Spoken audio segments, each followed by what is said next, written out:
கும்பராசி. கும்பராசிக்கு அதிபதி சனீஸ்வர் பகவான். இந்த கும்பராசி ஒரு ஆண் ராசி. நிறைய குழந்தைங்க இன்டெலிஜென்ட் ஆஃபீஸர்ஸ், புலனாய்வுத்துறை, டாக்டர், அரசு சம்பந்தப்பட்ட வேலையில் அதிகார தோரணையான ஒரு வேலை. நிறைய பேர் லா படிக்கிறது, காவல்துறையில் பிரகாசிக்கிறது. நிறைய பேர் இந்த ராசிக்காரங்களும் டீச்சர்ஸ், ப்ரொஃபஸர்ஸ், இந்த ராசிக்காரர்கள் தான் நிறைய பேர் இருப்பீங்க. பெண்ணா பிறந்தா கணவன் மனைவிக்குள்ள கருத்து வேறுபாடோ, ஒரு மண்ணுனாலேயோ, சொத்து பிரச்சனையோ, இல்ல கும்பராசிக்காரங்களுடைய மாமியாருக்கும் உங்களுக்கும் ஆகாம, உங்க கணவருக்கும் உங்களுக்கும் ஆகாம பல குடும்பம் பிரிஞ்சிருக்கும். இப்படி அடுத்தவங்களுடைய சாப பாவம் ஏவல் சூனியத்துக்கு கூட ஆள்பட்டு நீங்க நோயில தான் படுத்து கிடக்கணும். கவனம் தேவை. யார் சாபம் வேணா வாங்கலாம், பெத்த தாய் சாபத்தை கூட வாங்கக்கூடாது, கட்டின மனைவி சாபத்தை வாங்கக்கூடாது. இப்படி மனைவி சாபத்தை வாங்கினா மனைவி விட்டு கொடுப்பவன் கெட்டு போவதில்லைன்னு ஒரு முன்மொழி பழமொழியே இருக்கு. குடும்பத்தோட சந்தோஷமா வாழுங்க, நல்லா சம்பாதிங்க, சந்தோஷமா இருங்க, பல சேத்திரங்கள் கோயில்களுக்கு போங்க, பணம் இருந்துச்சுன்னா தானம் பண்ணுங்க, பணம் இல்லைன்னா தியானம் பண்ணுங்க. இப்படி உங்க கர்ம பலனை நீங்க இப்படித்தான் அனுபவிச்சு கொண்டுட்டு போகும்.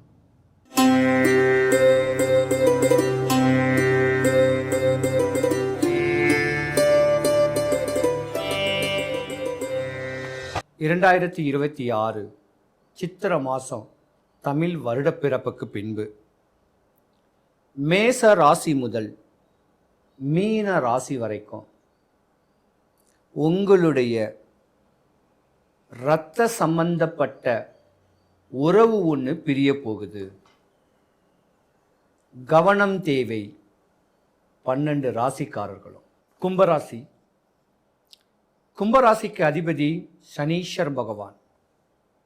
இந்த கும்பராசி ஒரு ஆண் ராசி.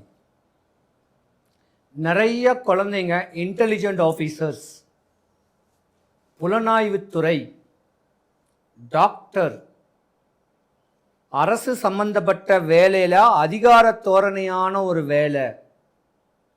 நிறைய பேர் லா படிக்கிறது, காவல்துறையில் பிரகாசிக்கிறது. நிறைய பேர் இந்த ராசிக்காரங்களும் டீச்சர்ஸ், ப்ரொஃபஸர்ஸ், இந்த ராசிக்காரர்கள் தான் நிறைய பேர் இருப்பீங்க. வாதம் விவாதம் பண்ணக்கூடிய தன்மை உடையவங்க. வம்பு தும்பு வழக்குகள் வந்தா வந்து பாருன்னு சொல்லக்கூடிய தருணம் உடைய ஆண் ராசி. ஆனா இந்த ராசியை பொறுத்த வரைக்கும் சிறு வயசுல செம்ம பிரில்லியன்ட். நடனம், நாட்டியம், பேச்சு திறமை, கல்வி திறமை, இந்த மாதிரி திறமையில மூழ்கி இருக்கக்கூடிய தருணம் கும்பராசிக்கார ஆண்களா இருந்தாலும் பெண்களா இருந்தாலும் சிறு வயசுலேருந்தே இருக்கும். ஒரு குறிப்பிட்ட கால வயசு 25 வயசு வரைக்கும் பிரில்லியன்ட். ஆனா அந்த 25 வயசுக்குள்ள கல்யாணம் காட்சிகள்லாம் நடந்துரும். நகையும் மாயமாம் மறையும். சந்நியாச கோலத்தில் தவக்கோலத்தில் இருக்கணும் கும்பராசிக்கார ஆண்களா இருந்தாலும் பெண்களா இருந்தாலும். ஆன்மீக ஈடுபாட்டில் அளவு கடந்த ஒரு அற்புதமான ஒரு தன்மை. ஒரு 30 வயசு 35 வயசு வரைக்கும் ஆன்மீக குருமார்களாக கூட இருக்கலாம். பல பேர் வந்து வணங்கக்கூடிய தருணம் உடையக்கூடிய அளவுக்கு அந்த அம்மன் சக்திகள் கொடுக்கலாம். ஆனா பெண்ணா பிறந்தாதான் பாவம். பெண்ணா பிறந்தா கணவன் மனைவிக்குள்ள கருத்து வேறுபாடோ, ஒரு மண்ணுனாலேயோ,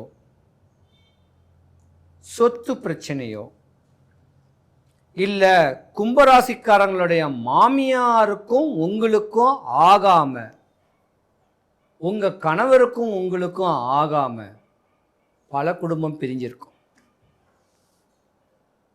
கும்பராசிக்கார ஆண்களுக்கும் இதே நிலைமை தான். மனைவிக்கும் தாய்க்கும் ஆகாது. அதனால பிரிஞ்சிருக்கக்கூடிய தருணத்தில் உங்கள் குழந்தைங்களுடைய வாழ்க்கை கேள்விக்குறியாதான் இருக்கும். அரவணைச்சு வாழுவீங்க உங்கள் குழந்தைய. ஒரு நல்ல ஒரு படிப்பு ஆற்றல் கொடுக்கணும்னு சொல்லக்கூடிய தருணங்கள்லாம் ஏற்படும். ஒரு கட்ட கால வயசு, ஒரு 40 வயசு மேலே சனி மகாதசை உங்களுக்கு நடக்கும். ஆண்களுக்கு தான் 7.5 சனி. சும்மா கிடையாது. அழகான, அறிவான, அன்பான, பண்பான, படித்த மனைவியாக இருந்திருந்தா கூட மனைவி அல்லாத ஒரு நட்பு, ஒரு பெண் மோகம் கும்பராசிக்கார ஆண்களுக்கு 95% ஏற்படும். அந்த நட்பு மனைவிக்கு தெரிஞ்ச உடனே மனைவியும் நீங்களும் பிரிவு ஏற்படும். உங்கள் குழந்தைங்களுடைய வாழ்க்கை கேள்விக்குறியாயிரும். கூடா நட்பு கேடாய் அமையும். அழகான மனைவி இருக்க குரங்கு மாதிரி ஒரு தப்பான ஒரு அமைப்பு ஏற்பட வாய்ப்பு நிறையா இருக்கு. ஏன்னா 7.5 சனி முடிஞ்சிருக்கு. இப்போ பாத சனி. நாடி நரம்பெல்லாம் பலன் குறைஞ்சிரும். உங்கள் ஃபேஸ் வேல்யூ இருக்காது. முகம் மலர்ச்சியில் பீடை ஏற்படும். மனைவியுடைய சாபமே உங்கள் வாழ்க்கையை சின்ன பின்னமாக்கி கொடுத்துரும். இப்படி அடுத்தவங்களுடைய சாப, பாவம், ஏவல், சூனியத்துக்கு கூட ஆள்பட்டு நீங்கள் நோயில் தான் படுத்து கிடக்கணும். கவனம் தேவை. யார் சாபம் வேணா வாங்கலாம். பெத்த தாய் சாபத்தை கூட வாங்கக்கூடாது. கட்டின மனைவி சாபத்தை வாங்கக்கூடாது.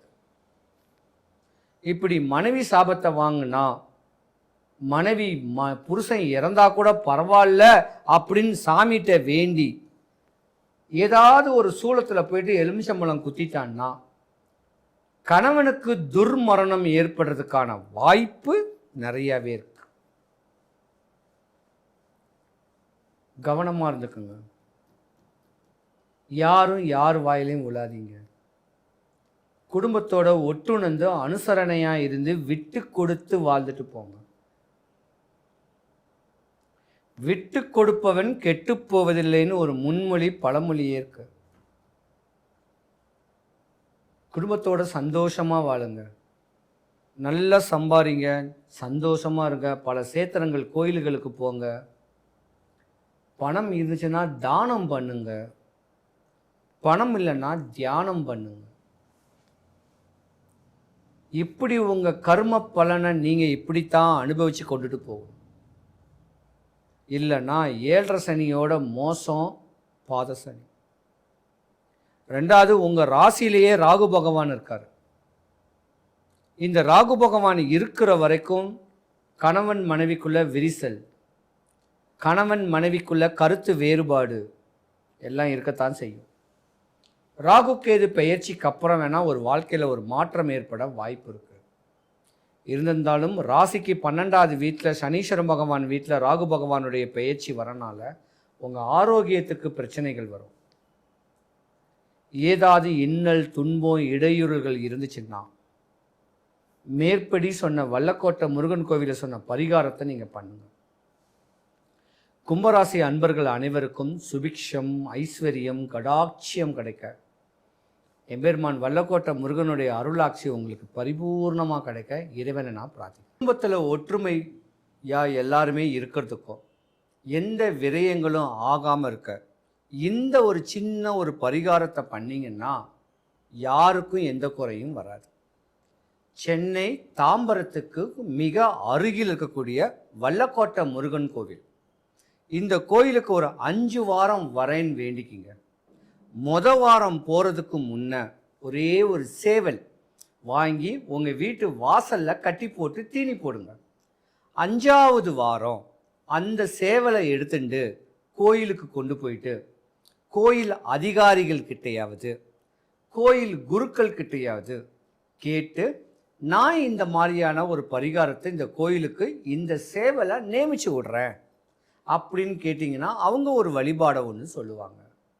அந்த வழிபாடை சொல்லும் போது அவங்க சொன்ன மாதிரி நம்ம அந்த பரிகாரத்தை பண்ணோன்னா குடும்பத்தில் ஒற்றுமை, நோய், அரசியல், ஆன்மீகம், கடன், பயம், சத்ரு, எதிரி, செய்வினையால் பல இடையூறுகள் அடைஞ்ச நீங்களும் கஷ்டங்களும் கருமாயமும் பற்ற நீங்களும் இந்த ஒரு சின்ன வழிபாட்டை முறையான நாள் வெள்ளிக்கிழமை, சனிக்கிழமை இந்த 2 தினத்தில் பண்ணிங்கன்னா உங்கள் வாழ்க்கை சுபிக்ஷம், ஐஸ்வர்யம், கடாட்சியம் கிடைக்கும்.